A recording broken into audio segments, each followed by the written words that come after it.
You're listening to Revolution Radio, freedomslips.com, 100% listener-supported radio, and now we return you to your host.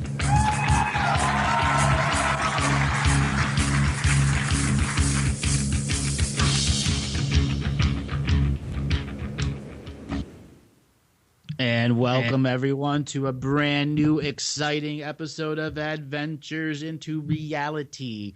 We are live on Revolution Radio at freedomslips.com. I am joined by my intrepid co-host Kathy Ma. Welcome back, Kathy. How you doing today? I'm very good, thank you. And I enjoy being on the shows very much. It's been a lovely, lovely morning this morning here. I mean, the weather is just, it's a bit chilly, but it's really nice and brisk and, I don't know. It's just something about this crisp air that is so invigorating. Yes. There's so much more denseness in the air. And one of the most ancient teachings that is out there is the power of deep breath. Whether it's through martial arts or meditation or mysticism, the power of the breath and the power of that magical air that you're breathing is always there. And it's something that's easily glassed over by people that are searching. Yeah. And it's such a basic core thing that we do every day that you sort of take it for granted and don't even consider how many breaths you're taking, to time it, to pull it in, to hold it, to release it. Just to get in all that extra oxygen, to pump through the blood. And we do this breathing exercises and chi breaths and all that to stop the war of the mind. The war of the mind. That's right. That's the power of the breath. The one of the oldest metaphors that you learn at a young age is like people that are over breathing or hyperventilating.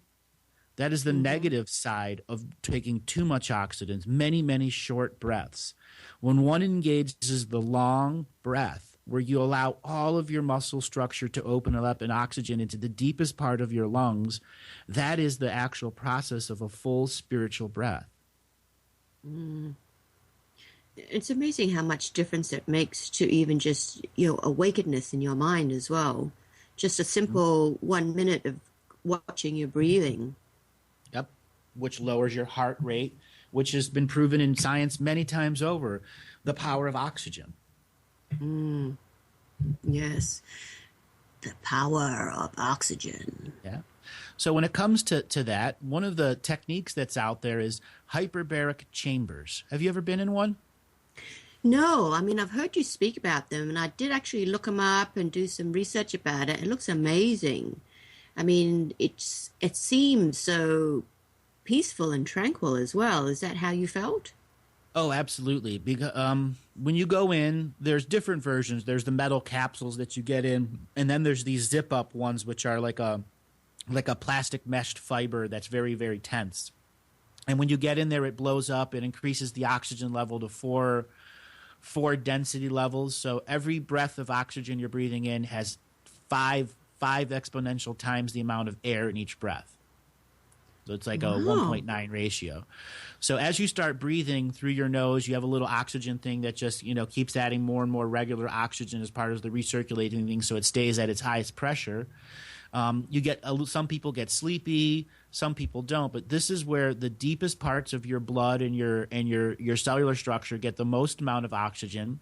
This is what takes care of edema. Anyone that has edema in their hands and their feet, and even if it's not from a heart scenario, but it's just something that happens from you retaining fluid, once you start going into hyperbaric chambers, within your second session of a hyperbaric chamber, the majority of your edema starts to be dealt with right away. Now, it will come back because edema is representative that you're having an issue pumping the chemicals to the right parts of your body so that it can go through the detox process and ultimately end up in the liver or in the kidneys. Wow. So I guess it would be extremely good if you have injuries as well. Yes. Any kind of injuries that are going to require the body to go into that deep zone, hyperbaric chambers. And they're not that expensive. Most places are between $30 and $50. And if you find a place that you can buy block time, price goes way down. Oh, wow. This is one of those scenarios where if you are a person that understands the power of breath and may not have any sicknesses or illnesses out there, but wants to increase their connectedness, that you can go into a hyperbaric chamber for 1 hour and begin your meditation and deep breathing and have music in there so that you are able to feed every cellular fiber of your body with that 1 hour of self-healing and nurturing and bathed in that more oxygen. Wow, that's a great idea. Oh, I definitely have to check it out. Yeah. And most major cities would have it, wouldn't they? And a lot of minor cities do too. All you have to do is in your search engine type in hyperbaric chamber with your zip code after it. And the vast majority of search engines are zip code sensitive. So if somebody's advertising it on the internet, you'll find it right away. Okay. Oftentimes, hyperbaric chambers are paired with float tanks. So if you know somebody that does the float chamber meditation where you're floating on the salt water, in the darkened room with the music, you'll find within a close distance or in the same places that they have hyperbaric chambers too. Okay. Well, it seems like we've got a lot of calls coming in already. Yeah, they're lining up. Please wait. Patience. Please be patient. You have to wait until the bottom of the hour before we take any calls. Yes, but I'm going to take this opportunity to let people know, for those of you that are interested in private sessions that want to go deeper with your questions with either Andrew or myself, please go ahead and call the office now at 1 for America 360-894-0692, and they will be happy to answer any questions that you have. That is correct. So we have some unique choices here when it comes to our regular conversation of our show. And one of the things that's been going on is this Paris attack that has just triggered fear left and right. And last week you and I talked about for a short period of time about what the changeover in Hong Kong was like. And now we're running into a scenario, it's a week later, and there's still a lot of people falling into that process of fear. And I want to give some techniques out there that so people can let go of fear. Well, the first thing you got to do is you got to shut off that source of fear. Okay? So if something is constantly reminding you of fear, whether it's the latest blog post that you go to that's got some person there saying this is happening, that's happening, the dinar is going to go, the papal key from blah blah blah is coming true, let it all go, because it means nothing to you in the moment when you are still caught in fear, because you are unable to see the other energies that are there.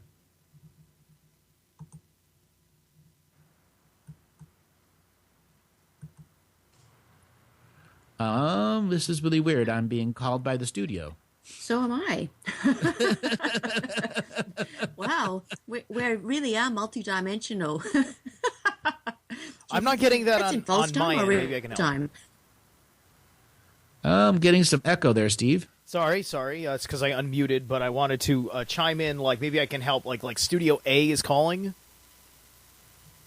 Yeah. Okay, I don't know. That's weird. Just ignore it. It's not happening to me. It shouldn't affect the broadcast. Okie dokie. It is just something unique happening. Well, we are unique people. It is a unique show. That's just signifying of all the people that want to get through for calls. Yeah. You have to wait till the bottom of the half hour, everyone.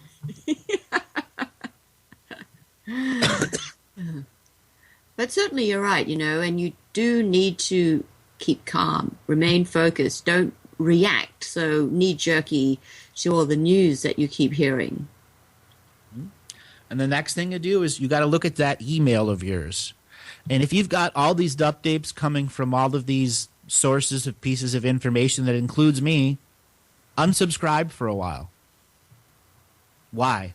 Because there's a source of information that's sending you fear, and all these other sources of information, even if they're in the light, they represent the extremes of fear.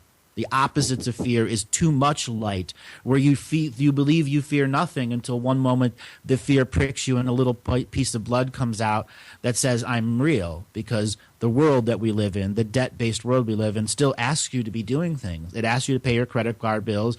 It says if you want to drive your car, you need a license, et cetera, et cetera. And if you don't follow those rules, there will be a moment where the system, in the costume of a man, will say that you owe them something. And that's the form of extreme forms of fear that go all the way into the light that makes you fear nothing. When in fact, we live in this world that is constantly projecting fear from all sources. So turn off the sources that are presenting fear. Most important. And once those sources are off, you have to let yourself detoxify from fear itself. Your adrenal glands have been overworked at that point. This is where you need to give yourself that self-healing and self-nurturing time. Focus on the kidneys and the liver and the adrenal glands. Give them words of confidence and praise for that they have helped you through these long processes. Multidimensional awareness is a responsibility. Multidimensional awareness includes all the organs of your body.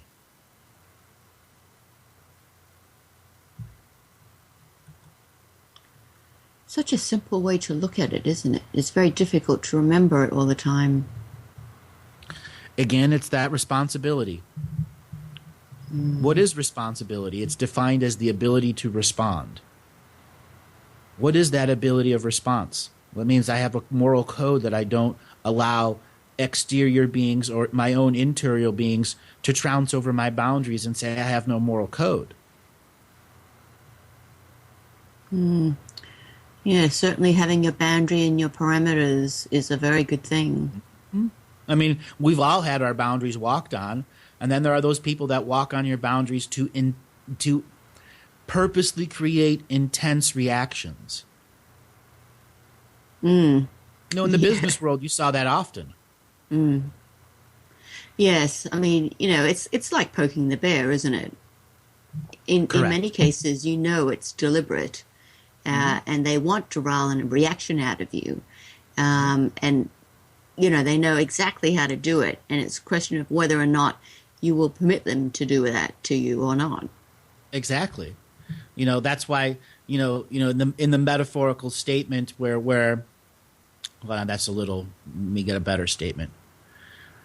There are times where conversations are these traps that are intended to get a roused and riled reaction out of a person, whether it's a man, woman, or doing it, or a woman doing it. It doesn't matter.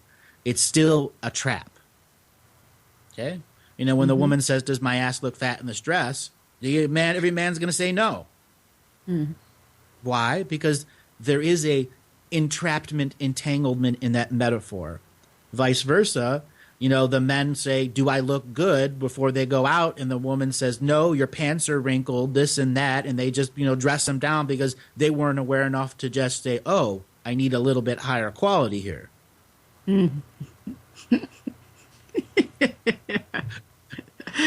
Yes. That is so true. Those are the metaphors of these trapping conversations. This is where you've got to say no to that trapping conversation. Okay? Fear is the same way. It traps you into a conversation about fear.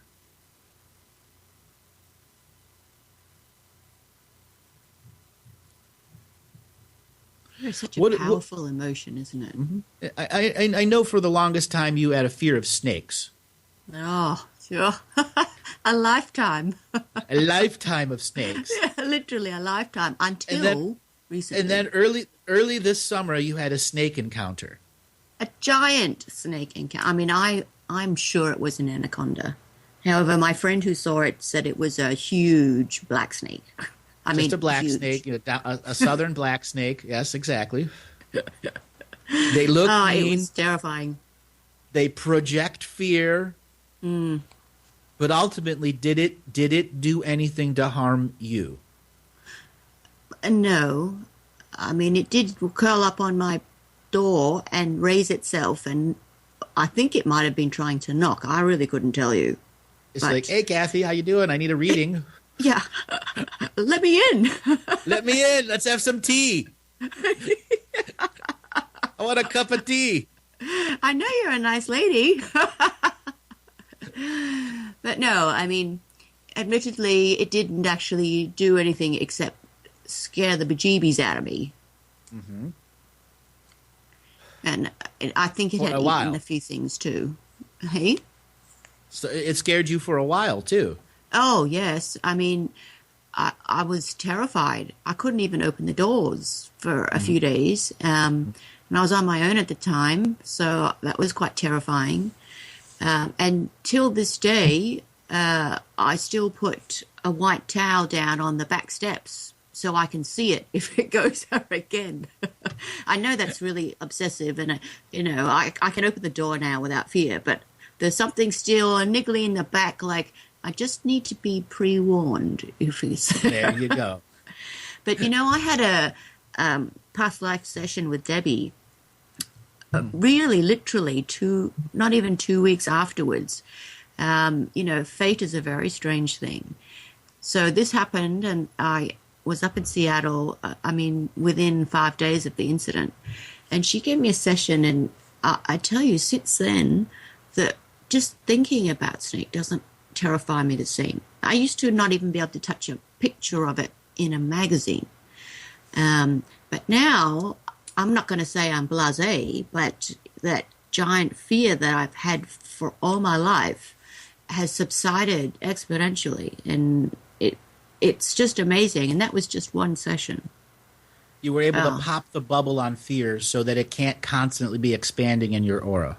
Yeah, and nothing else had worked, nothing. And my goddaughter was even, bless her, she was trying to help me and brought out a book of snakes and stuffed the pictures in my face, going, look, this snake. See, the more you look at it, the more you won't be scared.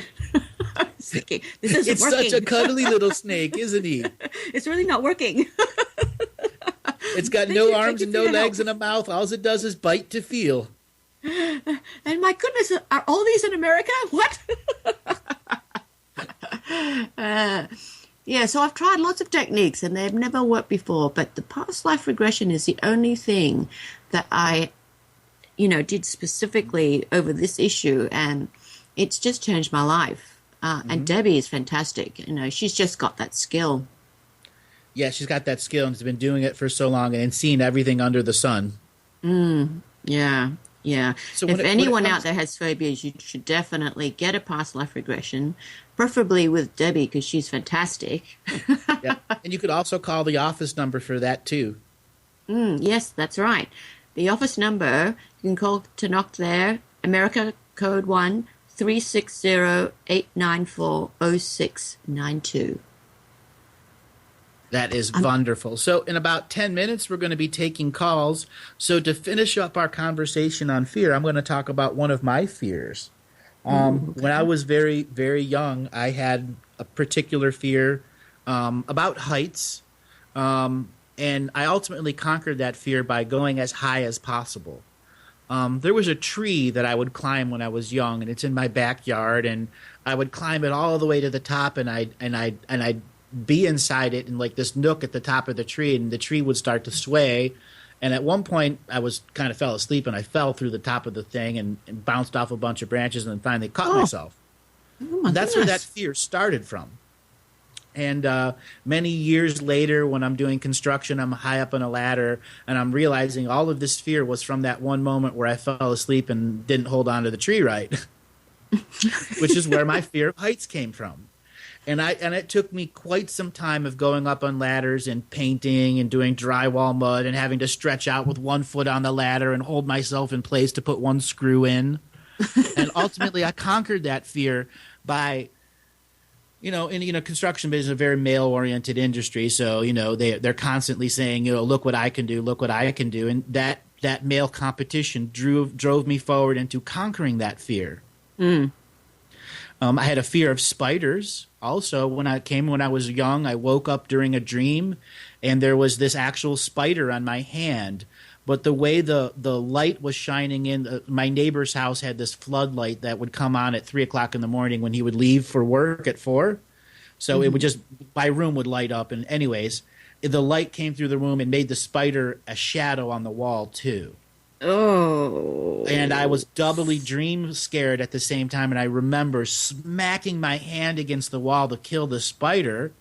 And all I saw was the spider like jump off and make a shadow. And I went, and I just jumped out of my bed, clawing at every part of my body to get the spider off. Right. Oh, that's terrifying. Yeah, terrifying. So that was my fear of spiders. And that grew to the point where I actually didn't want to sleep in my bed for quite a few days. Right? I went and slept on the couch or something else. And then years later, as I'm seeing the wolf spiders of Ohio and all the different spiders, I just said, I cannot be afraid of these things. I cannot be. There is a teaching there somewhere. And then I ran across Jamie Sam's The Medicine cards about animal spirits. And I found out the spider was the weaver of the alphabets. It was the power of creating the dream weave within itself. And there were great teachings of what spider was trying to bring through the order of chaos.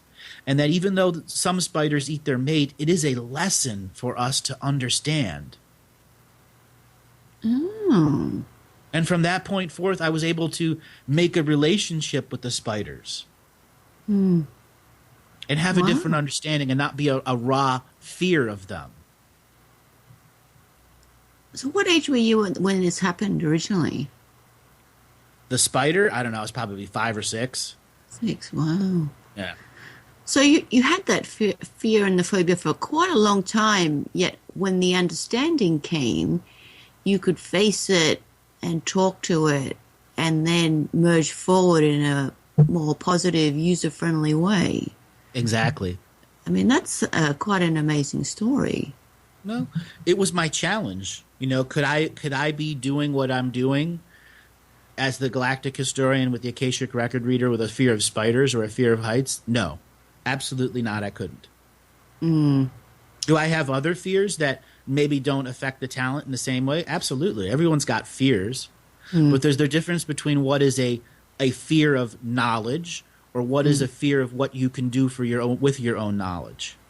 You know, there are easy ways that one can walk down a path and use the knowledge for not the best good in the world.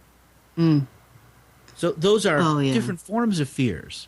Fears that obviously I create that limit myself, but we all have those expressions. So many people have the fear of success out there. I can't tell you how many private sessions it ultimately comes down to the fear of success. Oh, I know.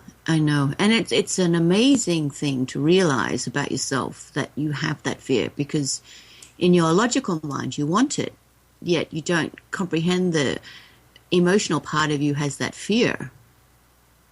It's difficult to wake up and realize that. Fear is what? A tool of the mind to distract you or to create adrenal gland responses. And we are adrenal gland beings at birth. That means we are fight or flight first. We don't get to choose love before fight or flight. But that's the biggest challenge of being a human spirit living in the now. You can battle the fight or flight and no longer make it a battle so that there's these extremes in your life. Love first can be a choice. That's so true. I mean, that's one of the big differences with humans is that we can actually make those choices and affect change in ourselves and our environment if we want to. You have to want to choose it and take action. I guess the acknowledging it is always the hard bit, because it's very easy to just make up excuses as to many, many things, why we're like this, why it didn't happen, you know, why I didn't get that job, why he left me, you know, blah, blah, blah. But to actually acknowledge that, well, you know, I could have done this, or I could have, you know, fought for it or whatever, made some personal choice and made some change, take some action. You know, it's easier in many ways for most of us to just go, oh, well, you know, that's just the way it is, rather than I can do something. I might not get what I want, but I can do something. Prime. Perfect. All right, that is our break, and we'll be back in about 3 minutes, so hang on, everyone.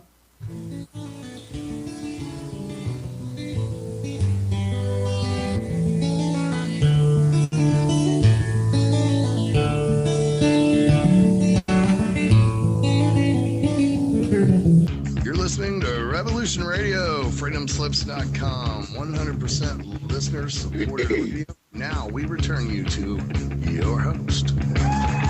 And we are back on Revolution Radio at freedomslips.com. We are going to be taking calls, but there are some rules that we must understand first. If you are going to be calling in the show, you must turn off your radio.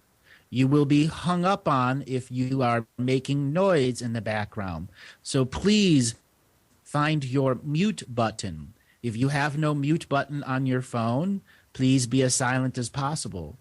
All radio hosts out there despise the crackling sound of plastic over and over again, or heavy breathing.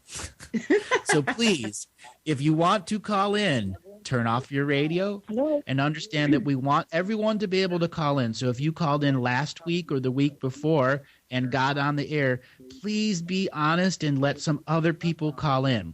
So the call-in number is 347-688-2902. If you're outside of the country of America, you can use Skype, and you can use Freedom Screen, F-R-E-E, Freedom and S-C-R-E-E-N. Those one word. You have to send a friend's request. It'll be accepted, and then you will be able to get on the air also if you're out of the United States. Hello. So our first caller, 917, are you there? So whoever has their radio on, you need to turn off your radio. 917, are you there? 917. No. 832, are you there? Area code 832, are you there? Going once. Area code 832.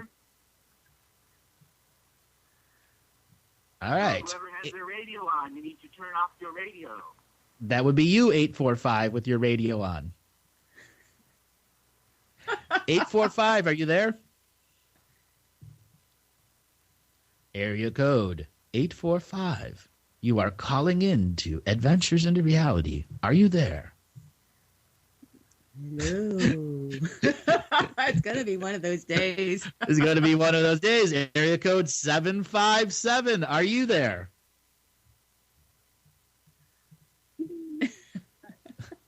Seven 757. Are you there? We know someone's there. We can hear their radios. Hello, are you there? Hello.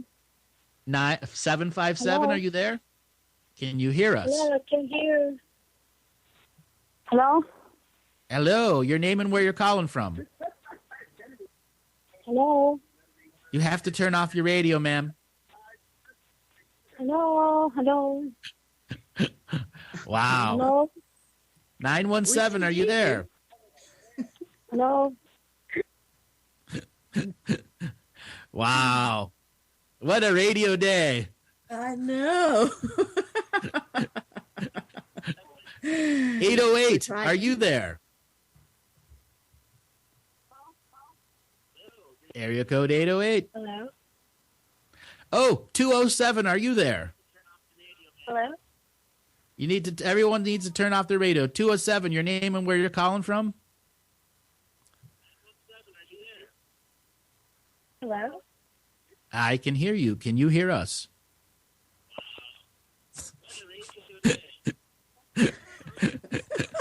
Well, Kathy, I believe we need to do a contract revocation on the phone system that is getting overwhelmed today. I know. There's so many people there, and they can't hear us.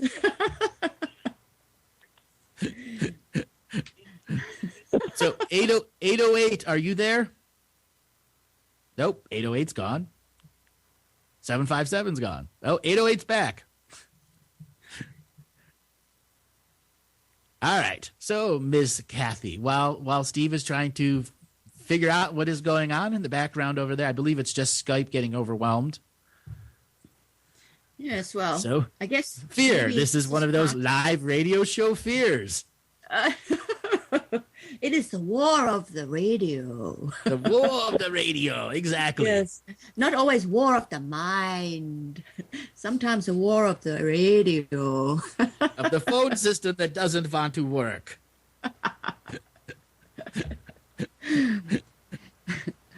Honestly, sometimes modern technology, it's like such a great thing, but other times just simple things is so frustrating. Yes. I believe we have reached maximum capacity of the capabilities of the phones. Yes. Everyone who's on the line, someone pipe up. So right now we are going to stop taking calls. So for all of you people that are delayed by 30 seconds out there, you please stop calling. We have overloaded thus phone lines. So we have the first 4 callers in place. So the first call, 413, are you there? 413? Nope. So 757, are you there? Nope. 904, are you there? Can anybody hear me? Yes, we can hear you. Okay. So your name and where you're calling from? I'm here. Your name and where you're calling from? Wow. Hello. We are waiting. Oh, this is quite frustrating, having all these people there and not being able to talk to one of them yet. I know, considering we've cycled through like 80 phone numbers already. Everyone, we are on a 1-minute delay. This is why we tell you to turn off your radio. Have a phone conversation. Turn off your radio. Turn off your internet altogether, except for whatever you're making your call on. And that's how it works. I promise you, it's not supposed to be this bad. Just turn off your radio and talk through your phone. Your phone is your audio device. Yes, you can hear through the phone. This is not the call in to listen line. This is the call in to speak to us line.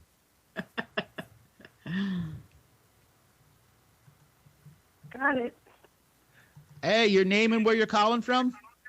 Hi, my name is Joyce. Hi, Calling Joyce. from- How you doing today? I'm great. This has been funny. Yes. I'm calling from the Hudson River Valley in New York State. Welcome to the show. How are you doing today? I'm doing well. It's so nice to talk to you. I'm thrilled. Very good. So what kind of questions do you want to ask?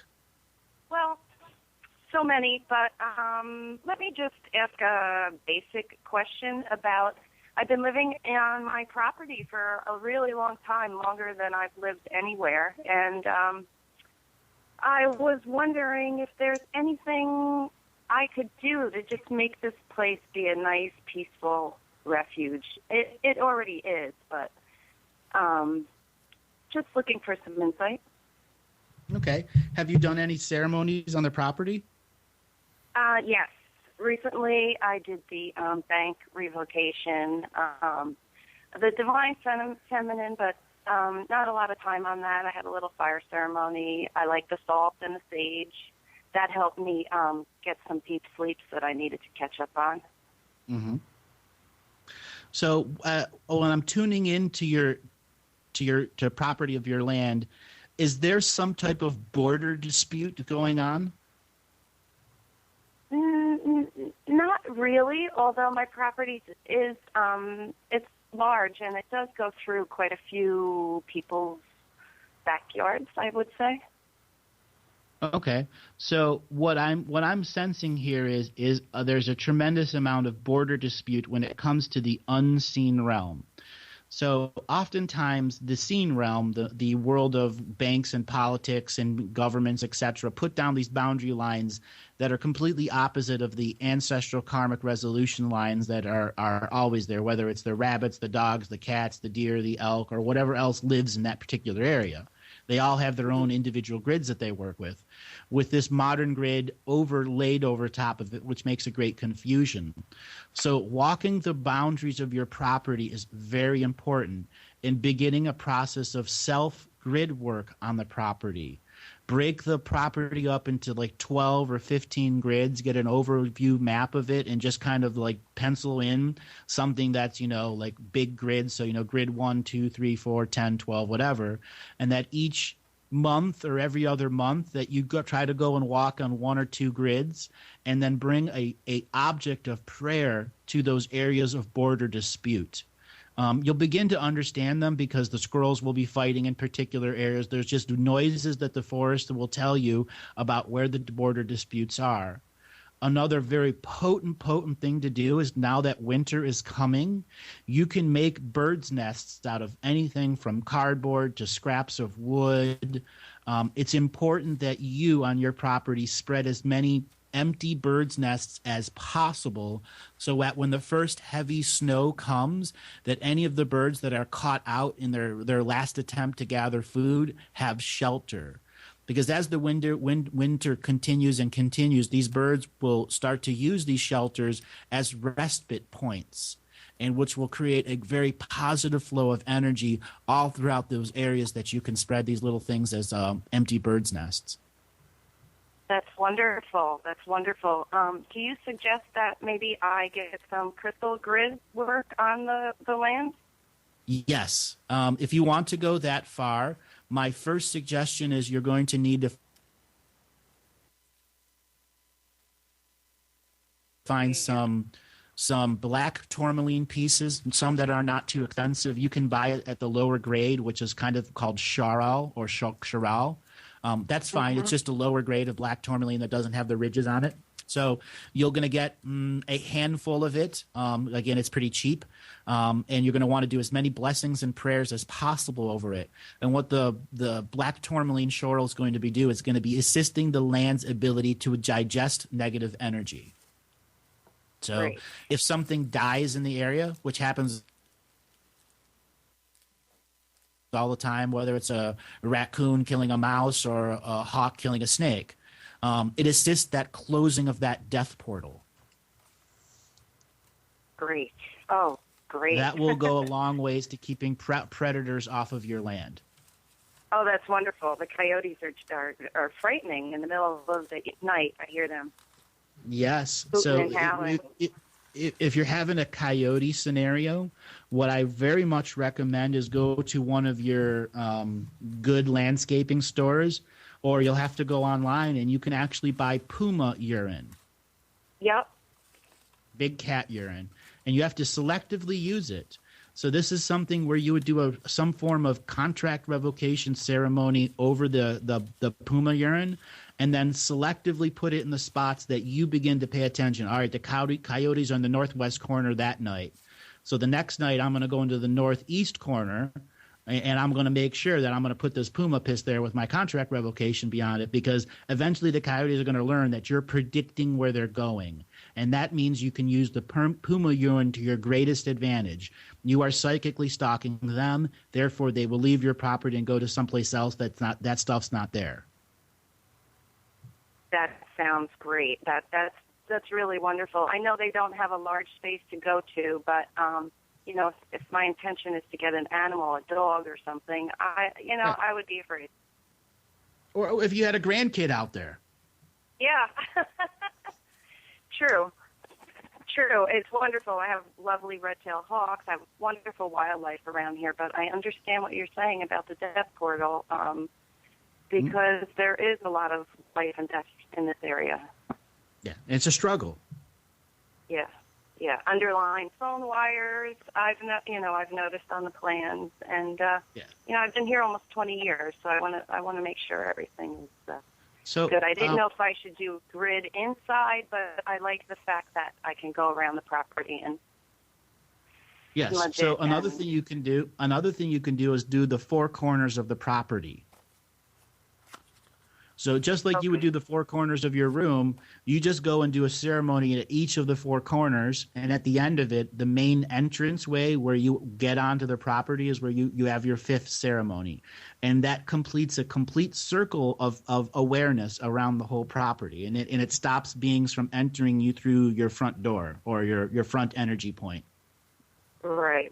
I have more than four corners on the property, so it's a little That's tricky. fine. that's fine. Yeah. You really only need to do 4. You can do as many as you want, but the north, the south, the east, and the west corners are what you're looking for. Sounds wonderful. Thank you. So do you have any other questions? Or I want to bring Kathy in here for a second and see what she thinks. Great. Yeah, I was looking at the property. I mean, it seems quite amazing. It feels very serene when I look at it. I would say, it's almost like you can sit down, you can relax, and you lose time. Yes. But sometimes it's not a good thing. I mean, overall, of course, we all want that. But then, when you've got schedule or things to do, it's like a trap. It's like a honey trap. Yes. Mm-hmm. So I would say when you have days where you need to do things and you need to motivate yourself, to stick to, your chores or whatever it is that you've got to do, is always make sure for you that you need cold air. Whenever you have cold air, you're more motivated and your mind is clearer. So whether it's open a window, put a fan on to be slightly uncomfortable cold, whatever it is for you, make sure that you have that cold air running around you, because it energizes you and it perks your mind up and your body wants to catch up with its mind.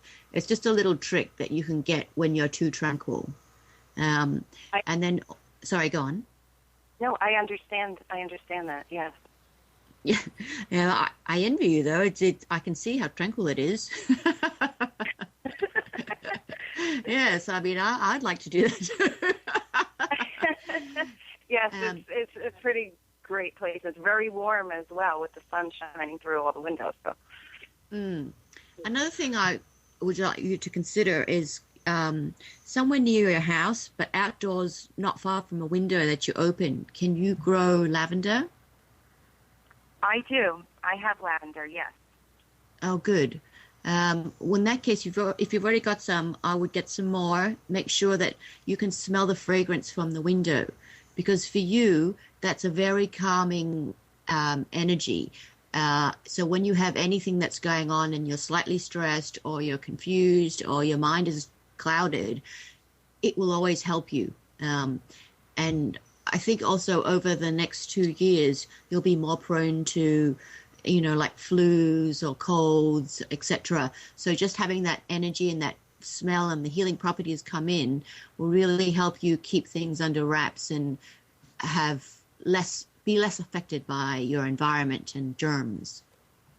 Great. I do grow a lot of lavender, a lot of thyme, a lot of herbs, and I use essential oils almost every day. So I'll keep that lavender to keep my. It also helps raise my vibration, I feel, when I use that.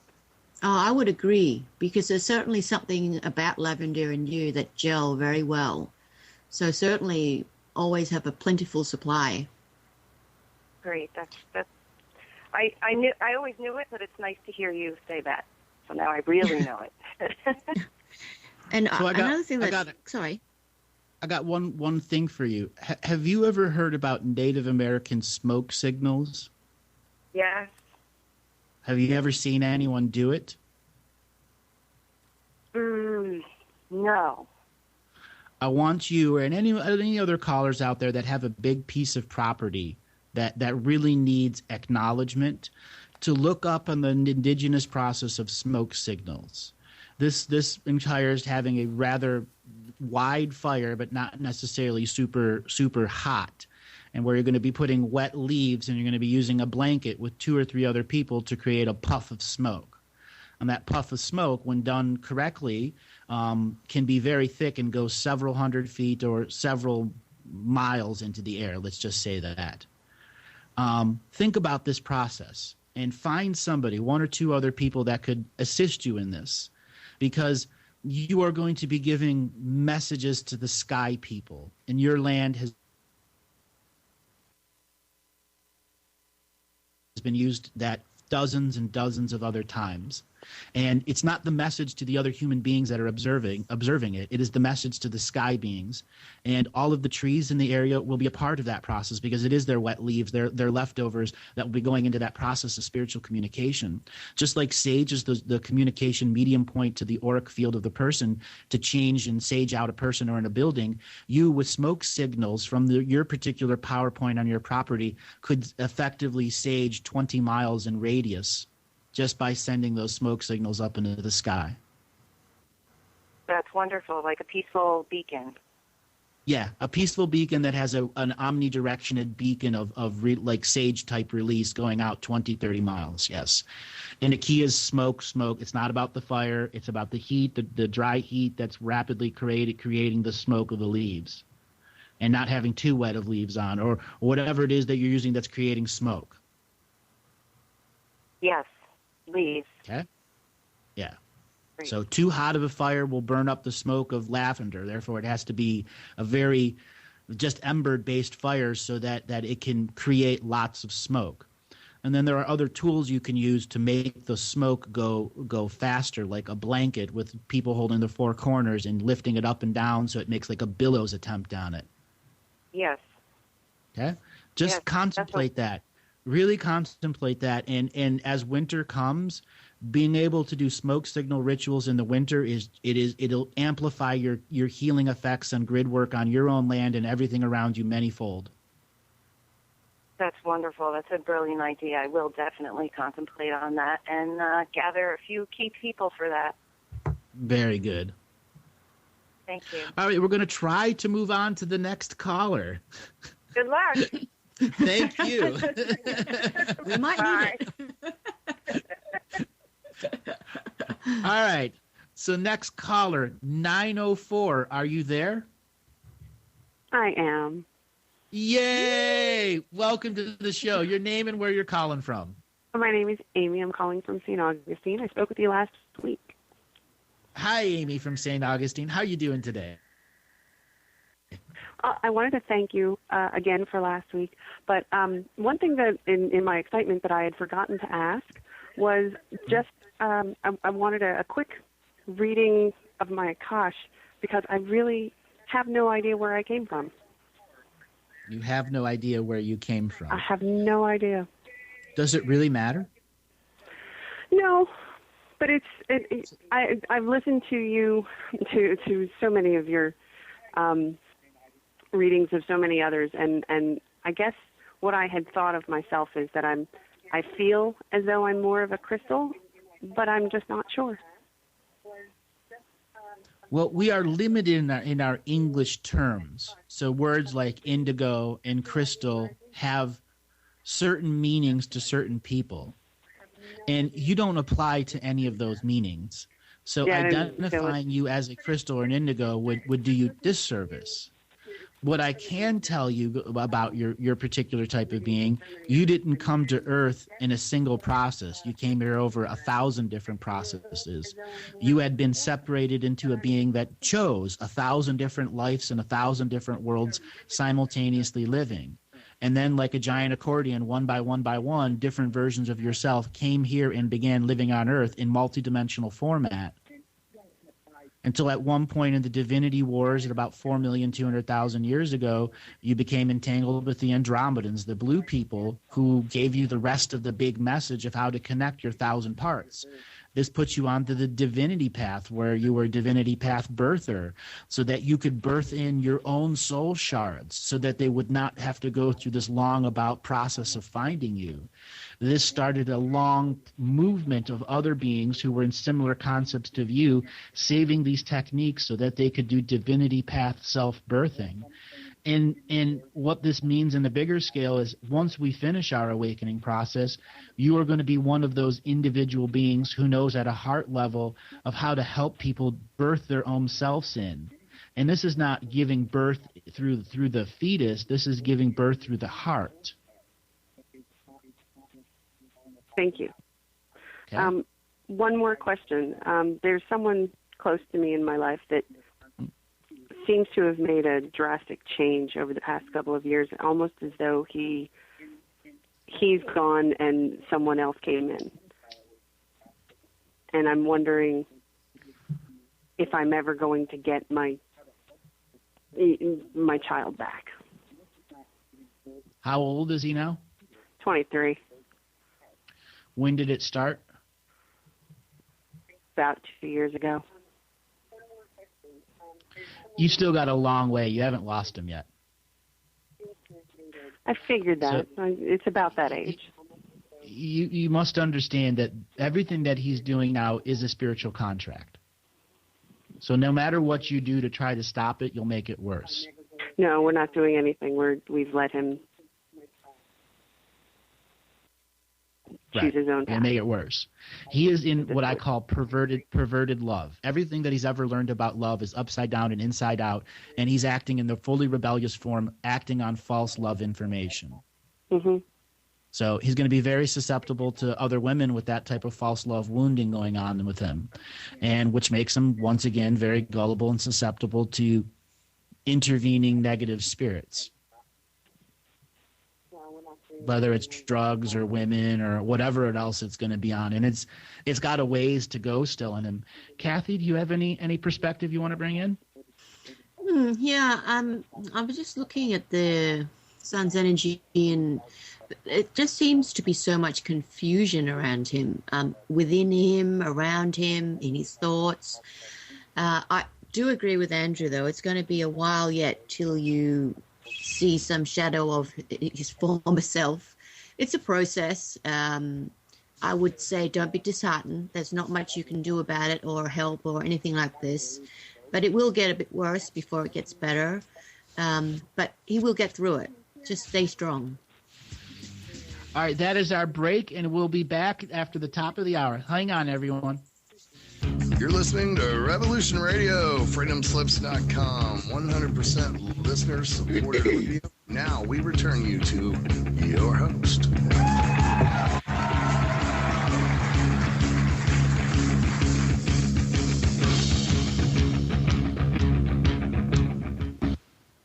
And welcome back, everyone, for the second hour of Adventures into Reality.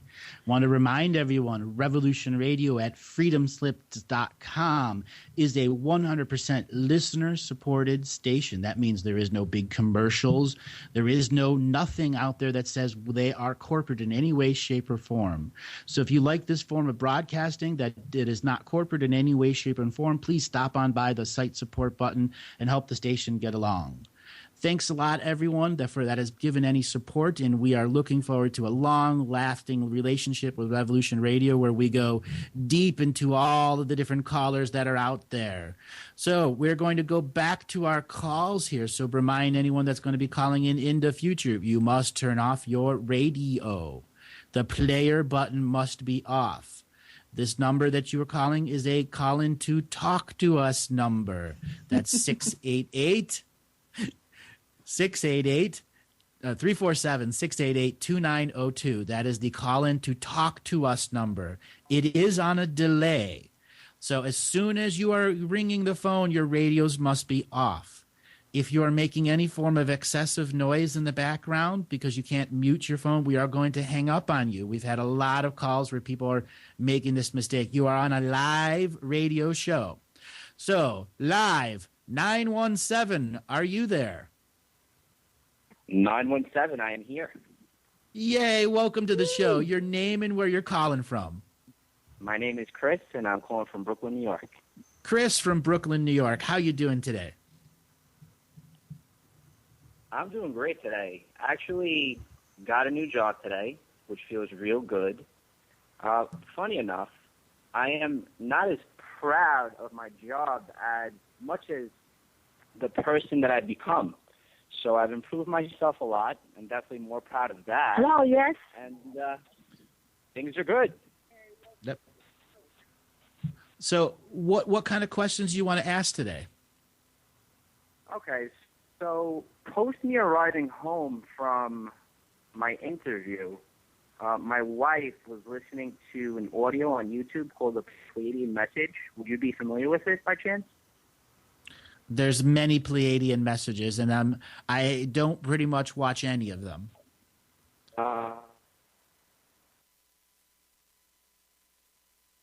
started But keep going. crying. She started crying while listening to it, and then she went into about a half hour to 45-minute episode of painful, angry crying, and she had deep muscle spasms, and she basically described everything as like she was releasing a lot of anger, and she felt like walls were coming down. And then she had a little bit of knowledge for me, and she told me basically, with my new job, just make sure I balance it and just make sure that I come out of the realm of weightlifting to do other kinds of exercises to wake up my circuitry.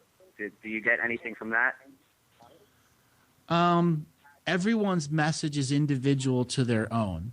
So when your girlfriend is giving you these messages, her letting go is very different of your letting go. Her connection to the Pleiadian source energy and that message and the types of writhing pain that she went through indicates a whole different process for me. It indicates that she's going through these twists and turns because there's something that she can't alchemize out of her own body, something in her DNA lineage that is proving a very negative spiritual contract with the Pleiadian association. And not necessarily that they're bad. It's just at some point in time, there was a bad seed there. And in unity, everyone is accepted. So it's very hard for a unity process being to accept as a bad seed. And it's not that she's a bad seed. It's just the bad seed still existing in all of the unity perspective, and all the unity perspective still in hierarchical mode. So it calls for a time of great detox for her, physical detox, where she literally has to crap out all of this negative energy. Because if she's having reactions to messages like that, that means the message is coming from the DNA lineage. And the only way to do it is to literally alchemize it out of the body. There's nothing more you can do in the mind or the heart until it is out of the body, and then a whole new state of experience is going to come. And that is relevant to you because there is a whole new state of experience coming for you. This new job that you're getting on the same day that this message came says that the two of you have to align in spiritual processes, that there is also something that you need to alchemize out of your body. Well, I feel I'm sorry, were you going to continue? No, go ahead. Yeah, so the past 13 months, I became unemployed in that I left New York, we left New York, moved to Miami, and we've gone through a lot of psychological and spiritual trauma together, and we've moved through it all, and we're better for it. So we are moving through that process, but it seems like there's more based on what you're saying. It's the last part. You see, this is why my message of detox is so vitally, vitally important. If you're just waking up, the most important thing you can learn out is to detox your intestinal tract. If you've been awake for a while and you haven't done a detox, it's still the most important thing for you to do, because every day dense energies are being dumped onto you through the Babylonian mummy curse. That's the price for living in this world. After 4, 5, 6 months, a tremendous negative pressure builds up within us. If we don't alchemize that energy out of us, it reaches into our life force and makes drama within subcategories and creates all sorts of mental psychoses that we have to individually deal with. And these psychoses create programs that make our world, crappy. It's the psychosis for eating the wrong food when you know that you need to eat the right food because you're doing something, or continuing with the detox. So for both you and her, it's the last process that December 21st to the 23rd is going to represent a humongous end of the old for you two. And to end the old, you have to literally crap it out. Gotcha. Okay. Well, looking forward to definitely crapping it out, Andrew. Thank you. Quite literally crapping it out. It's detox at its fullest was colonics and colon cleanses. Got it. Thank you for that. And from what you can feel and see in my Akashic record, what is relevant to me now in terms of what I could bring forth to evolve individually in my relationship and just to help people around me? What is it that your new job is? What is it, the new job? What do you do? I do property management. Okay, you do property management. And this is your first job in a year? This is my first job in 13 months and a day. 13 months and a day. And what did you do before that as a job? Property management. I worked in property management for about 8 years prior to leaving for Miami to attempt to do a business venture, which unfortunately didn't pan out. Okay. So being back in property management is going to expose you right away to a whole lot of people that are in those properties that you are managing. Mm-hmm. You must be very aware that going back into that frequency of energy is going to be a lot of people that are going to be demanding on your dream world. You may not realize that when you were a property manager, you had a spiritual contract with every single one of them because they are sleeping in a house that you're managing. So you need immediately, as a spiritual being, break all contracts, vows, and agreements of sharing dream space with anybody that you are in managing their property. Okay, excuse me, Andrew, 1 second. They're commercial properties, so people, unless they're taking a nap, won't necessarily be sleeping. They'll be working. That's the next thing. If they're commercial properties, you need to break all contracts, vows, and agreements with anyone that they are doing business with, because you are not doing business with them. This is where the system tries to intertwine you through signatures. Example, if somebody falls outside your building, who's responsible? Right, my company. Right, your company. What if one of the people that renting from you is out there playing pranks on people and dumping buckets of water on a freezing day? Who's responsible? I'm responsible. It's actually the employee dumping the water is responsible according to the insurance people. Right. So real quick, you need to make sure that you separate your business life from your spiritual life and home life. You do that, you will become fabulously successful and wealthy at this. Mm-hmm. Okay, so last week, Andrew, my wife and I out loud took your advice, and we together revoked all the contracts that you have available online. Thank you so much for those, by the way. It was an ultra-powerful ceremony, and things have just been serendipitously amazing since then. So what do you recommend going forward, or how do I go about separating everything like you're suggesting? Through the act of contract revocations with your wife, repeating that mystical wow experience that you guys had, so you can define spiritual boundaries so the two of you can grow together in co-creation. Okay. Gotcha. So co-creation. That's your biggest goal with her. Co-creation, because that brings the pure joy and happiness out of the both of you that can lead into tremendously powerful spiritual experiences of bliss and joy. Wonderful. Interestingly enough, this weekend we participated in something called an event in New York here called the East Meets West Medicine Fest, and my wife represents an herbal elixir company coming into the East Coast called Rebel Tonic. And she and I were at the event, pretty much the entire event. And on Saturday night at what's called the Open Center, which is basically a consciousness hub here in New York City, I met a woman that used to work out at my gym. And I recognized her. She recognized me. She stopped me. And the connection was immediate in that I feel like I know her before, but it's like a sisterly kind of relationship. Like before I left, she was calling me her soul brother, and that feels good to me. So does this woman have blonde hair? She's a brunette. She is a full 100% brunette. Yes, definitely. Okay. Keep going with your story. Okay, and just incredibly enough, what felt good to the both of us was the fact that we both come from the same neighborhood in Brooklyn, and she can't believe, having perceived me a specific way like 5 to 10 years ago, that I'm into what people call consciousness and self-improvement. So she would have never thought you. She would have never thought you to be one of those people. She would have never thought that I'd be one of those people. That's right. So this is the true significance of the story is, are you now ready to tell your story to the fire? I feel like what I've been going through lately is meeting people where they are to be able to relate to people more, so I don't have to force my story upon them and kind of just be about it instead of talking about it. Nah. What I'm talking about is the actual ceremony of you telling the story to your fire with no one else around it. My story, like what story? Like what do you mean, Andrew?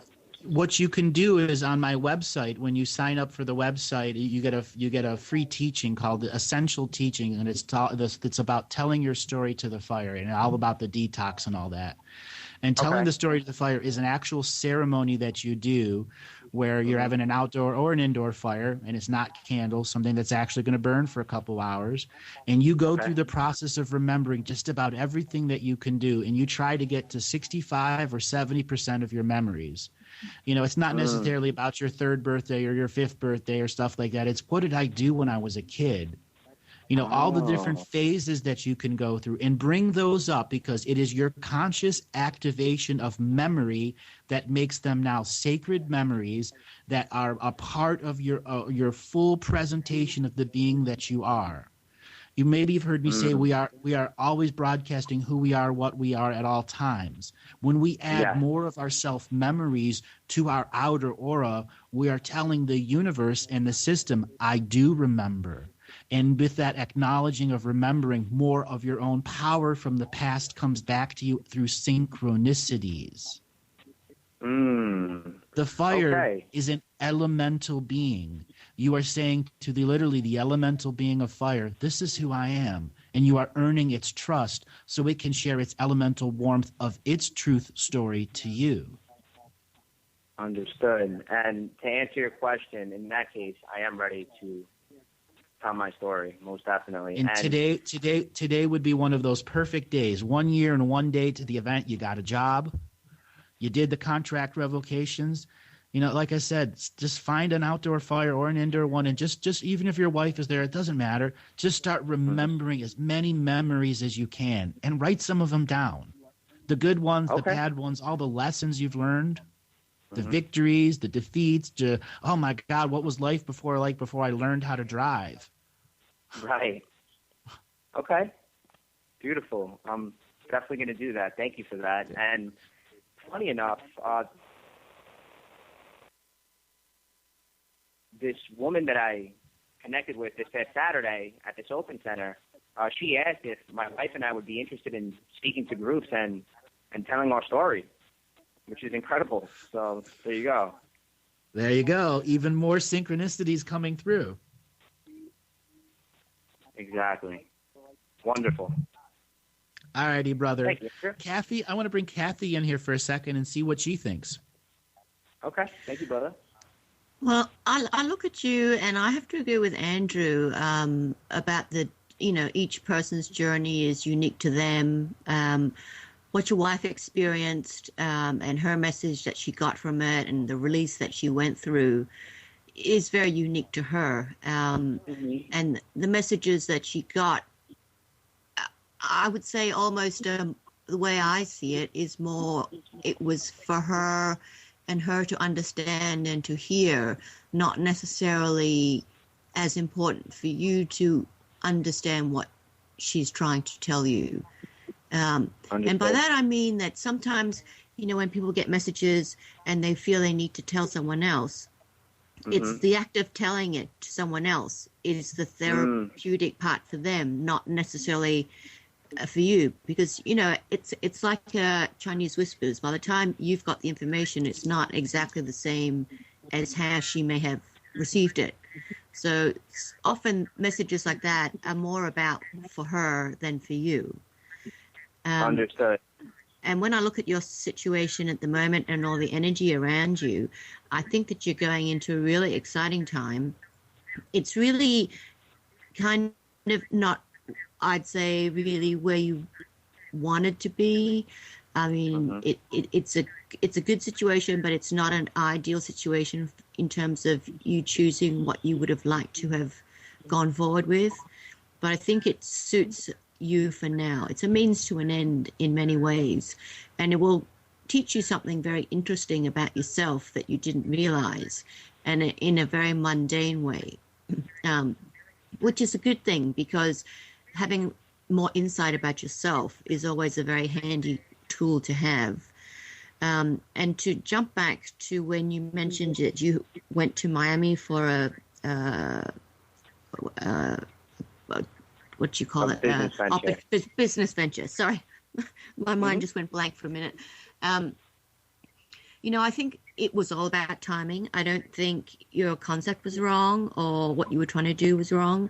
It's just very bad timing. If you were to rethink it, re-strategize, maybe modify a few of your approaches, your core approaches to the whole thing, I think if you relaunch something like that in another year or two, you will have success. But I also think you need to rethink your target market. I don't think you had clearly defined your target market in your head. It was too vague. You need to be more specific, not so generic. Does that make sense for you? Understood. That does make sense to me. Thank you for that. And what I did want to say was, yes, this new job here in New York feels like a means to an end, in that I even told my wife today, we'll be here for 3 to 5 years, and we're going to a more natural place, and we're going to start our own business. And she actually has already started a business, which is we share initials, even prior to getting married, which is CG Wellness. So she's starting on that end, and we don't know what's going to happen, but we really feel drawn to living in a more natural setting. That's one point, which you absolutely hit it on the head. And then number two, I just want to make the point as well, apart from my wife's experience this morning with the message, I myself also have cried a lot out of my system and detoxed my physical body a great deal the past year. And now I've gone back to eating more meat in a more moderate fashion. I feel more balanced, but definitely require more detox. I feel like I have to fast, etc. So just wanted to make those points as well, if that helps you out in any way. Yeah, it's not actually about fasting at this point. You can keep your diet exactly the same. It's about literally inside your intestinal tract is ancient food that's been there since you were 5, 7, 10 years old. And that fasting is a process where you don't eat anything. In your thing, you need to continue to eat and continue to have the same amount of volume of water. So there's incredible amounts of fiber that are inside your intestinal tract, so that as your body is reaching into all the different muscle cells and pulling out toxins that have been there for a long time, oftentimes these things are what I call psychic pimples on the different parts of the inside of the back, where we have back pains, where we have stress, and those things begin to transmute out of the energy body and into the physical body, or psychic cysts that are in area, or energy cysts begin to translate back from energy into the physical world, and then they make it to our intestinal tract, where we then crap them out. And energy healing is a way to remove energy cysts, et cetera, but ultimately at the end, you still have to detox. If you don't, I'm going to be blunt, you're really just faking it. And that's for everyone out there. If you don't do the detox where you're actually crapping it out at the end after these big, humongous, year-long changes, you're faking it, because it's going to come right back. I gotcha. Okay, well, I'm going to get to work after that, Andrew. Yeah. Colonics. And if you can't afford the colonics, go ahead and do the home detox kits. They work very good, the 2-week kits. Gotcha. All right, hold on, everyone. We'll be back. That is our bottom of the hour break. Thank you, guys.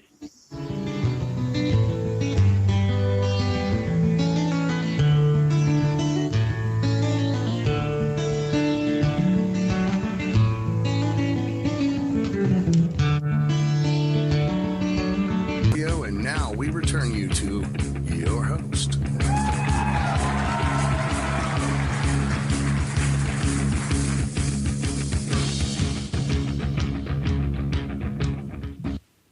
Welcome back, everyone, to our last segment. Kathy, that was been some incredible set of calls we've had. I know. So diverse. Very, very diverse. So we are going to dive into the next call. 757, are you there? Yes, I'm here. Yay, 757. Your name and where you're calling from. I'm Christina. I'm calling from Virginia Beach, Virginia. How you doing today, Christina? What kind of questions do you want to start with? All right. I have two main questions. So the first one is that I see the pattern in my family lineage that goes between men and women and associated with alcohol, emotional abuse, abortions, and eventually it comes to solitude. And I myself, I went through all that quite at early age. And so I need to know where it comes from so that I can resolve it, because I feel it's kind of karma and I don't want to pass it on. Okay. So I want to bring Kathy in here first for a female perspective before I bring in the male's perspective. All right. The last thing you said, that, what was that? That you have all the trauma, the emotional, the drinking, and finally yeah, what? like I went through abortion, raping, and my father was alcoholic and still is, and all the emotional abuse from men. And it started about, if I'm not taking my father, it started like when I was 14 until 20 years until I could break through that. Mm-hmm. Mm-hmm. Well, certainly when I look at your energy, you know, I can see that you've really been through the wars. It's very difficult sometimes to be able to look back and see everything that's happened to you and not think that it's, you know, fate or it's meant to be or part of what you perpetuate, I suppose, is what I'm looking for. Whereas I look at your energy and your situation, and certainly there has been a lot of tragedy, a lot of scarring, but I don't think that they are all related in the sense of one would happen, therefore the other, therefore the other. It's not like a linked thing necessarily, but certainly there was a lot of things that did happen to you that fall into the horrible category. I don't think there's anything that you could have ever really done to have stopped this. It was these are just things that were going to happen. I'm sure Andrew will speak more about the family in that sense, but for me, I think one of the things that you really need to take away from all of this is that you have become such a strong person, and that is something that you were not born with. The strength of character, the strength of resolve, the strength just deep within you. And okay, it really sucks how you got there, but moving forward, you can really see how this is going to be a big advantage for the rest of your life as you keep going down the line, because many challenges will come your way, not the same challenges that you've been through, but challenges to speak up and to be strong. I see that you will be joining some sort of group thing as well. And I don't think it's like necessarily like a support group thing, but I see that you do speak about a lot of the events that have happened into your life, and it's a very, very difficult thing for you to go through. It's very challenging. I won't kid you there. It's going to be tough. But when you do it, it is very therapeutic, and you gain a lot from it. In a way, you will gain freedom from all these chains that have held you down. And when you see how your story and your life stories affect other people and give them the strength to make changes and to move forward, just to see them knowing they're not alone and that freedom is within reach, will give you an immense amount of release. Goodwill is the only way I can kind of describe it, but it's almost like if you had to go through all these things, at least you could pass this on to other people, and you can help them affect change in such a positive and emotionally charged way. It's not an easy path that you've chosen in your. I guess I shouldn't say that you've chosen, but that your soul has chosen. but it's a path that you will help others throughout your life, and you don't realize it so much yet. I think you have a little inkling so far, but you haven't really realized the full potential of how you will affect people in a positive and empowering way. All I can say to you really about that at the moment is that you must just keep remembering. You stay strong, you stay in the present, stay focused on what's going to happen in your life and what you are not going to allow in your life. Don't worry about other people, what they think, what they have to say. It's irrelevant to you. All that matters to you is that you're good, you're safe, you're strong, you're happy, you're moving forward. As long as you have all that, you have all the tools and the stability that you'll need.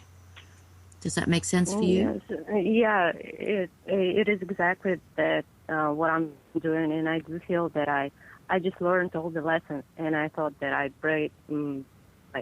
broke that chain, but I'm not abused anymore. I don't let anyone into my space that I feel that I don't go along with, but still that kind of solitude that I'm moving to it to create the family, the unit that's healthy and strong, so that I can create and be in my sacred feminine in this body and be here and now. And still, there is something that holds me back. I think it's just residual fear, because after having so much happen to you in your life, it's very difficult to let that go. Your security reflexes to everything is much more heightened than most people. That will take time for you to be able to relax into that, and to actually, for your soul and your body and your mind to understand that it doesn't have to be on high alert all the time. Mm-hmm. This is one of those things that it just takes time. It's sucky while it's happening, but every day that you move forward, every day that you wake up and you choose to move forward, and in your heart you have the strength to do it, makes that little bit of fear just crumble a bit more. It will take a little bit more time, but I guess one of the important messages that really you should be hearing is that you're okay, you will be okay. What has happened in your past will not be repeated again in your future. And that's really what counts deep down. Honestly, I'm more about, so it's not going to happen to my children, because I know it's not going to happen to me anymore. I just know it. From you, they have derived strength. They have learnt strength. Everyone chooses their own path. All you can do is be an example, teach them good ways. For what they've learnt from you, they have all the tools that they need. All they need to do is just have the strength to do it. And that's everyone's personal journey. I don't think you need to worry so much about that. All right. I know it's difficult, being a mother, it's just almost impossible, but at the same time, you have to remember, step back and look, you've done a great job with them. You've shown them what strength of character is. Just because they're not always displaying it doesn't mean they don't have it. I mean, they're kids. They're younger. When it matters, that strength will step into place. You've done the good groundwork. All right. Thank you so much. Now that you've done the groundwork, your first question is, how do I let go of it at the end? And similar to the last caller, for you to get the last bit of letting go, the last bit of healing, it's the dense energies that you took on in the fierce moments that are imprinted into you. And this is where physical detox once again becomes the primary lesson of today. This is not about changing your diet as much as it is getting your body going through a process of 4 to 6 weeks where it is letting go of the toxins, the spiritual toxins that it took on over many years of the abuse.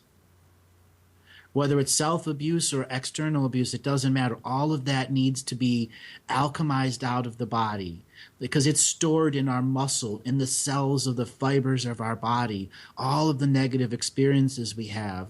And when we make a 4 to 6 week ceremony, a ritual of letting go, that while I'm doing this detox, I am letting go for all of eternity, everything that has ever negative happened to me, and I'm giving myself the gift of the clean slate.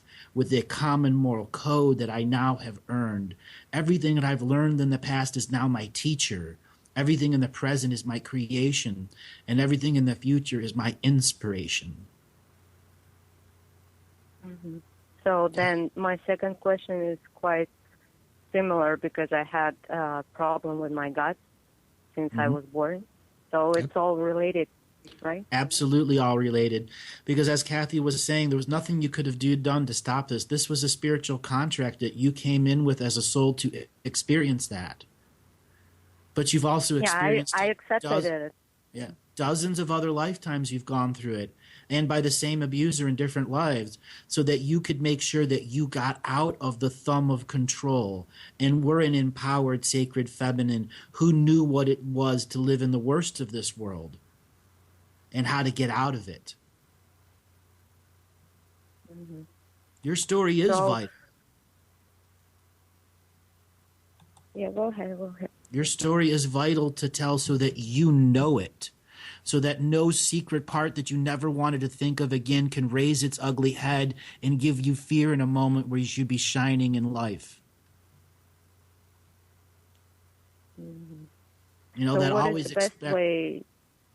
What is the best way? The first step is physically detoxing your intestinal tract, doing the colonics and home detox kits. If you can do and afford colonics, you're probably looking at about 18 colonics to really as close as possible in like a period of 6 weeks that you could do. And you are going to be letting so much dark toxins go out of your liver from all of the alcohol, from the fact that you had abortion, so on and so forth. There's all sorts of leftover medicines that are imprinted into the body that will come out. And you'll see them come down the colonics tubes. The next process here is giving yourself the gift of the clean slate, that you are not going to fall back into the old ways. You know that in your heart of hearts. Therefore, you must let go the last of the experience, the part that the body remembers, the abuse part. And this is the detox, by loving the body enough to give it also the clean slate, to start brand new with none of those residual things of what was ever there, a part of your physical essence. Mm-hmm. All right. Okay? And then contract revocations. It's important that you begin to write your own. Use what's good and expand upon it many, many, many fold, because it is your personal diary into self-reflection, self-creation, and self-regaining. Mm-hmm. So then it comes from very, very long time ago, right? Yes, it does. Again, you've set this up as a spiritual contract over many dozens of lifetimes, but you made sure you had ways out, people that came around in the right points in time to make sure that you could make a choice. It's time for me to get out of the thumb of control. Yes, I met those people already. Yes. Yeah, you met them. What you're talking about. Yeah. Yeah. Now the next part is the next people that you want to meet. The ones that are going to take you and be companions on your spiritual journey that isn't about the abuse. That's about going in and seeing what the great lands have to offer, the ancestral messages from our star brothers and sisters. Mm-hmm. So then this whole situation with my mostly, I'm talking about physical, with my gut lining, does it affect my dream time? Yes. Mm-hmm. All of that. The reason you were born with gut issues because you were going to be going through the abuse and trauma.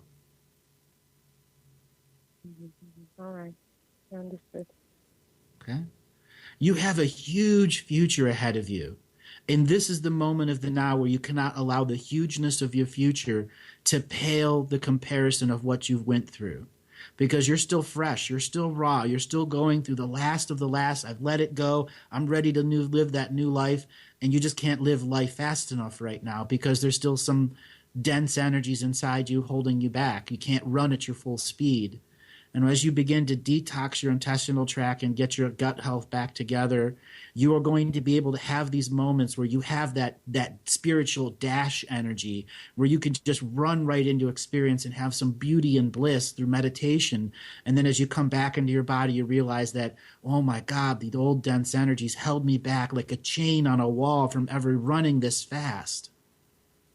Yeah, that I feel, because when I consciously apply everything in my meditation and contract revocation and health and whatever, just walking and enjoying, I feel that I always rush somewhere, like something is, like there is a hand on my back that is holding me back all the time, and I cannot get what is that.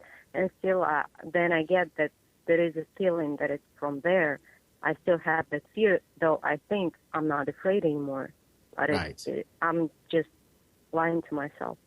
But as you detox, that voice from No Voices, you'll realize was just the toxicity using your programs to fight you. Mm-hmm. Yeah. Every cell of the fiber of your body has been abused and has gone through everything. This is why detox is that critical alchemical spiritual process of self-recognition. All right. That's clear completely. You just confirmed everything that I knew, but now I have more willpower to just keep moving. So the next thing for you to begin a process of is regular ceremonies, because you went through spiritual contracts and now you need to close these old spiritual contracts. So anything to do with abuse in any way, shape, or form, you want to design an outdoor or an indoor fire ceremony that has a contract revocation you've read ahead of time that covers all of those abuse things. So every contract, every vow, every agreement ever created to form any form of abuse as a teaching lesson to you is broken at that ceremonial fire that has contract revocations prayed over the wood while it's burning. And when it's done, there's a revocation that ends the process, so none of this energy can ever return. Yeah, I understood it. Also, I felt that I needed, but I kind of still have that I cannot get it because I don't have my place. So I did it to the ocean. So now at least doing something, I was telling my stories to the ocean. I keep doing that. That's just as good. Telling your story to the ocean is just as good. Just make that a ritual where you go to the ocean and read that contract revocation that ends abuse in all shapes and forms, and that you do that in front of the ocean. Yeah, that's what I usually do because I feel that connection. Actually, why I'm here in the USA, I came here to the ocean again because it was calling to me. And when I came, I started to do all the vacations and talking and just expressing so I could clean myself. And it helps, but still it's not that, as you say, it's discipline, which I have some problem with. We all have problem with discipline. Yeah. So being a disciplined person means control over your schedule, where once you have control over your schedule, you have a direction and a route. And it's our rebellious self or our lazy self that changes our direction, route, or time that it takes to get there. Yeah. All right. I'm gonna Giving yourself the inspiration ahead of time to write it on your schedule. And the day that comes up in your schedule, see your resistance to doing it. And that is the internal battle that you can easily break. Because when we go to do these things, we want to go to do them happy. We want that pre-excitement that exists so that our body can be a part of the exciting energies of release. Mm-hmm. So take command of that schedule. I know that feeling, yeah. Yeah.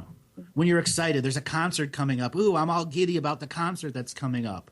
You just have to recreate that about self-healing and self-nourishing concepts. Oh, I'm going to get a massage today. Oh, that's freaking awesome. Mm-hmm. Really hype yourself up about these spiritual processes. I'm letting it go today. Forever it's done. It's a moment to put into my diary to say, I have crapped the last piece of abuse out, broke every contract, vow, and agreement. It's clean slate day for me. Mm-hmm. Yeah, I got you. Make that a day in your calendar sometime in the future and celebrate that day with friends and family that understand you. That's the problem. I don't have those people around me. Do you really have no friends and no family? I have family which is far from me right now, and I don't really have friends. I have a couple of people that I can talk to. But it's not that close. I don't let people in recently. I know. And that is going to be your challenge about living with a clean slate. Mm-hmm. Making new friends that don't know about the old you versus hiding it as a secret. And this is why you're having a trouble to making friends. Do I really want to let go of my life? That's what made me me. We have to have these moments in our life where we have to let go of the negative people and personalities and contracts so that the whole new clean slate life can come. You've earned it. You just have to keep telling yourself that you've earned it and believe it. You've believed it enough to get yourself this far. Now the next part of belief is you ready to jump yourself into having friends that you can talk to, that you can go out and see a movie with, or talk about life with, or heck, spiritual friends that want to go on journeys around the world. Mm-hmm. Okay. You've earned it, darling. Yeah, Kathy, do you have any words that you want to add? I agree with the friendship thing. You know, people don't need a lot of friends, but you do need at least one or two good friends that you consider friends. They don't need to know your whole life story. Often people, when you meet people, when you're older, you don't spend much time talking about the past because everyone has enough stuff in their past that they don't want to talk about. So it's not scary because no one will ask you those kind of hard questions. The issue for you, well, the big issue for you, or one of the big issues for you, is going to be overcoming the fear of, am I interesting? Because you are interesting. Even without all the drama that's gone on, you as an individual are interesting. You have a lot to bring to the table just as a normal human being. Don't have fear that you will not interest people, because you will. And you have a very bubbly personality, which people find attractive. You make people laugh, which is also a great skill to have. So you will have no problem making friends should you choose to do it. It's just have the courage. And, I choose and not trust to. that you are interesting. You really are. Yeah. You have a lot to bring to the table. If I met you in a bar and I was sitting on my own, I would chat to you no problem. You know, you are an interesting person. So that's one of the things that you have to acknowledge about yourself. Let the rest just stay in the closet. I don't feel like I have a problem with the self-esteem, because I do know that I have those and that, and I do speak to people freely, and a lot of people I met just recently, it just starts and it's kind of, I met the soul that I knew and we talked and we resolved something, and then I go on, but there is always that I stick to the person that understands me more. That's why I don't have that kind of social life that much, and I'm okay with that. But that's also a defensive mechanism, that I'm only allowing people that understand me. How do you know that they understand you on a flash judgment if you don't give them a few months to earn that trust? And that's a subtle defense system that you've got taken in from abuse, from the actual abuse. I understood. It's not like you need to be a social butterfly and just bloom and all of a sudden people are around you and, you know, ticker tape parades and all of a sudden you have friends. No. It doesn't work like that. No, it doesn't. But I think also it's a question of, you know, overcoming that fear. You know, everyone that you meet is not going to be super interesting. And often your friends are not super interesting. It's just that you get along. You share new experiences together. You have a laugh together. You're not looking for a life mate or a soulmate. You're looking for someone to share time with. Share the good times and the bad times. Have some laughs, even, you know, when things happen every day. Have a little moan about it, a cry about it, whatever. They don't have to be, what is the word? I guess they don't have to fit all your requirements to be worthy of being a friend. Give them a try. Exactly. Give them a try. All right. You can always lose the number later. Exactly. You can always lose the number later. Exactly. And you will not be the first person in the world that has done that. I guarantee it. Yeah, and you won't be the last. All right. So, Andrew, I just wanted to make sure. So that, like, my sister has kind of the same thing, and my mother had. So it's why is that? Why is that? That is family ancestral karma. We are at the end of our show. This is something that probably should be talked about off air. So why don't you give the office a call if you want to have a private session, because that's going to go into the in-depths of abuse. That's not something I necessarily want to do on the air. All right. Thanks a lot, everyone. This is the end of our show. Kathy, once again, amazing. Steve, in the background, you did great with all the things that were going on. Catch you later, everyone. Next week, same bat time, same freedomslips.com channel. All right. Bye.